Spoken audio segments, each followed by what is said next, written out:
which I think is going to be critical against a team that scores 39 points a game, is how effective you are in scoring offensively. Love the package that T has put together. I can't wait to see it in motion on Saturday. I thought the kids executed it really well today. From an injury front-wise, Toa practiced today. Porter got a little bit more work today. We'll see where he's at on Friday.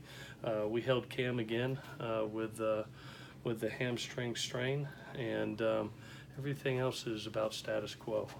So with that, I'll take any questions that you got. What's your feeling with Cam? Right now, probably about 50-50 at best. I'll be honest with you. It's a mild strain.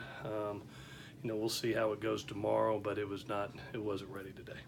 He's barely been off the field for you. How concerned are you about communication and stuff? He's not in there. I tell you what, he did a great job of coaching EA today. I thought, EA has been a guy that really has come up over the last 5 weeks. The bye week, I think, really helped him. You saw how many reps he got last week. So if called upon, him and Ruben Peters, I know will do a great job for us at that spot. And he's ready to go if called upon.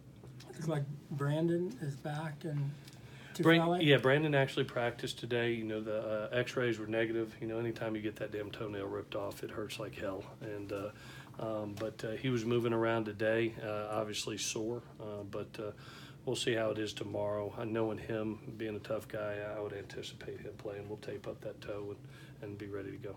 And Jay to Jay is moving around good today. He moved around yesterday, moved around today.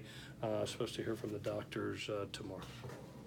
Larry Scott today talked about there was a call during the Washington State game where there was a potential targeting penalty on JT, and then got overturned by a conference executive, and he said that shouldn't happen, or they're going to make changes. Has the conference talked to you at all about, or given any clarification? I've been mostly concentrating on Colorado, to be honest with you. I was telling Dan, I think the only thing I've really read up on is the hurricane in Florida because my family's there.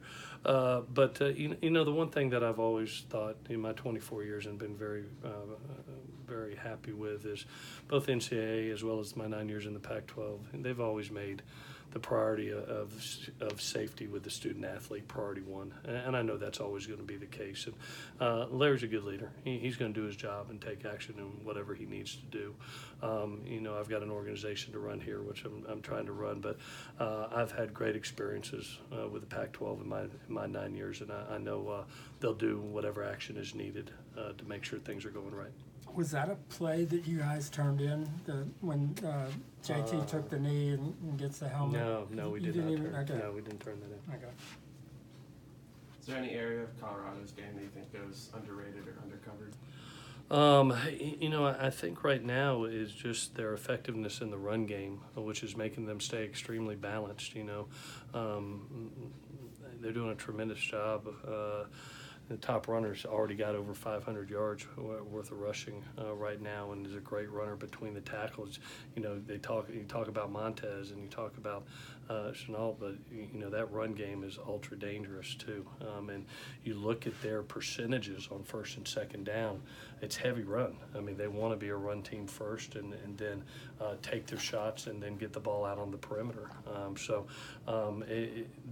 The headlines will always be about the skill outside, but I've been really impressed with their run game, and I think the runner's doing a great job.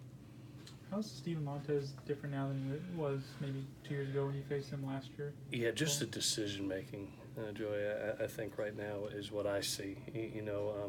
I went back and watched that game from 2016, and saw a young man that was trying to get used to college football, the speed of college football, and the diagnosing of coverages, especially. He comes out there, and I think it was one of his first games, to be honest with you, that year. And all of a sudden you're playing Clancy Pendergast, and there's disguising and different pressures, and just to see his comfortability now and his poise in the pocket has been impressive. He's not throwing a lot of interceptions. He's 11-2, I think, 11 touchdowns to 2 interceptions, 75 completion ratio.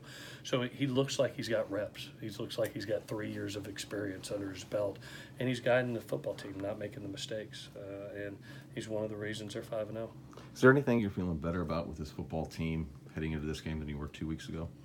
I think when talking about EA and those younger kids, I thought the first 5 weeks plus that bye week really helped us grow some kids up that are going to need to play. I think about EA, I think about a Jake Lichtenstein, I think about a Devin Williams, and those kids that are just right on the cusp of breaking out. And I thought last week was really, really important for them to be able to be able to get those extra reps and take a stride ahead, and I can see it out there on the practice field now, and I'm expecting those kids to come out there and make a big play someplace in the game. Is Levi available to you? Yeah, he's going to be. He practiced today, practiced well. He'll be back on special teams for us as well as his normal position behind John, and he'll be ready to play. I'm sorry, I forgot to mention that.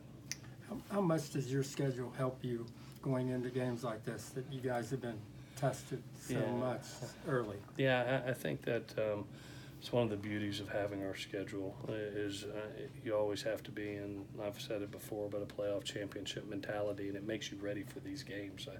It doesn't matter if it's Stanford, Texas, or Washington State on the road versus Arizona. Every game just feels like it's a Super Bowl, and our kids are used to that now. I mean, that Arizona game was a big game for us. The Washington State to be able to get back to even against a good Washington State team was important for us. And now you're coming in playing for first place, and I think being in those situations helps you.